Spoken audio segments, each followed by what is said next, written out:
Last time on Overland Vagabond, we stayed in southwestern Anatolia and visited three UNESCO World Heritage Sites: the ancient city of Aphrodisias, the natural terraces of Pamukkale, and the nearby ancient site of Hierapolis.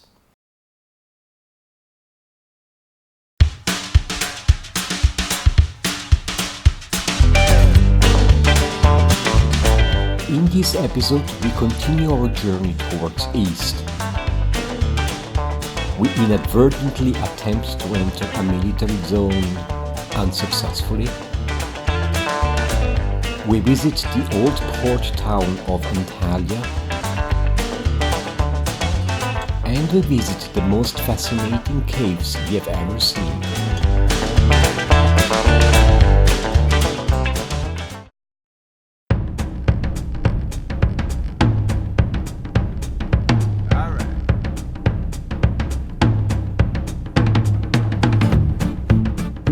So, early morning we are on the move east of Marmara, get alerted by strange signposts, but decide to continue following other vehicles.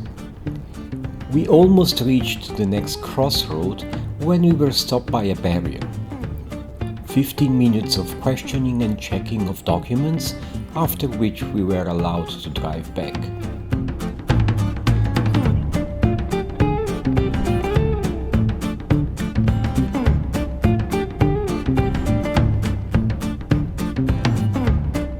Our second attempt to leave Marmara is over the hills, a small, steep and narrow road full of hive boxes on both sides, 4 kilometers, with beautiful and scenic landscapes.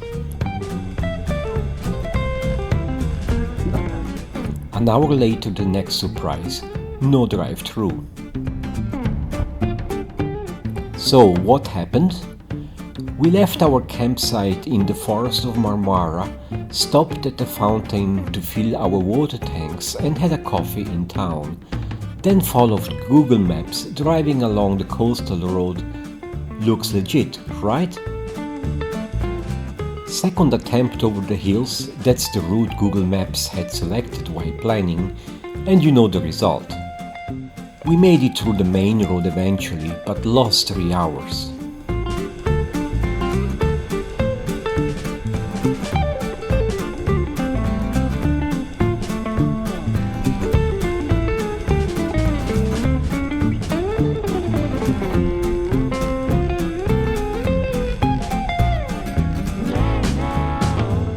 The drive through the Karagach Hills with absolutely zero traffic was simply peaceful and stunning, as were the beaches and villages along the coast, completely empty of tourists, only a few friendly locals doing repairs before the wintering.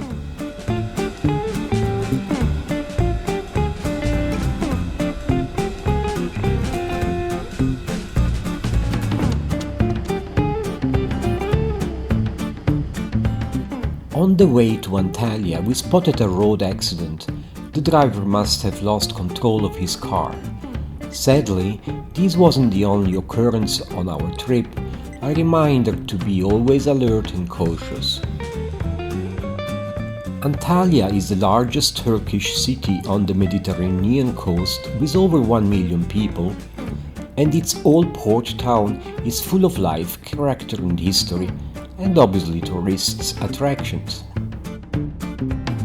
Equally interesting was the visit to the castle of Alanya, 130 kilometers further east. The castle was built in the 13th century over the remnants of earlier Byzantine and Roman fortifications and is located 250 meters high on a rocky peninsula jutting into the Mediterranean Sea, which protects it from 3 sides. The boats with loud techno music didn't really fit into the picture.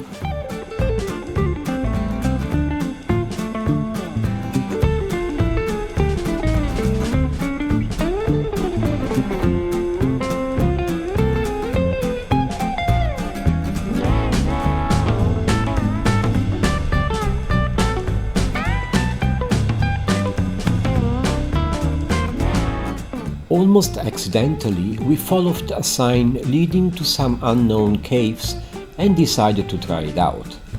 We were a bit late to descend to the caves, and the two men inside the shack were kind enough to let us park outside over the night. Captivated by gorgeous view, we enjoyed a chilly but enchanting sunset, but the real surprise was only to come the following morning.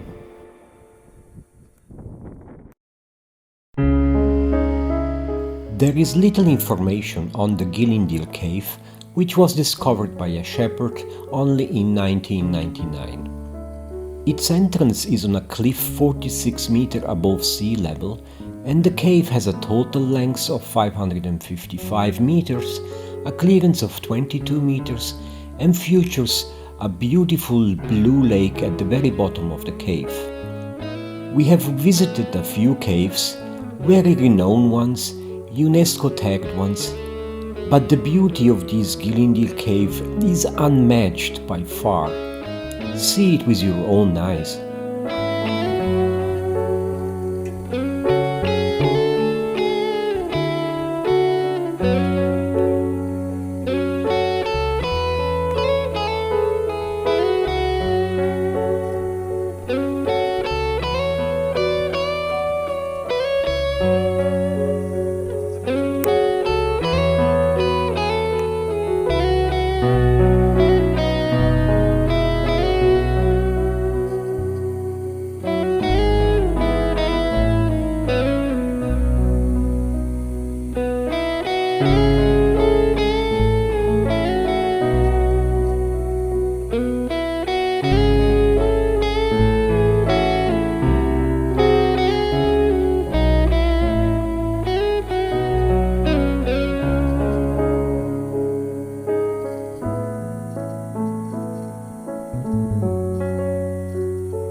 Our journey will now continue through central Anatolia, but that's a story for next time.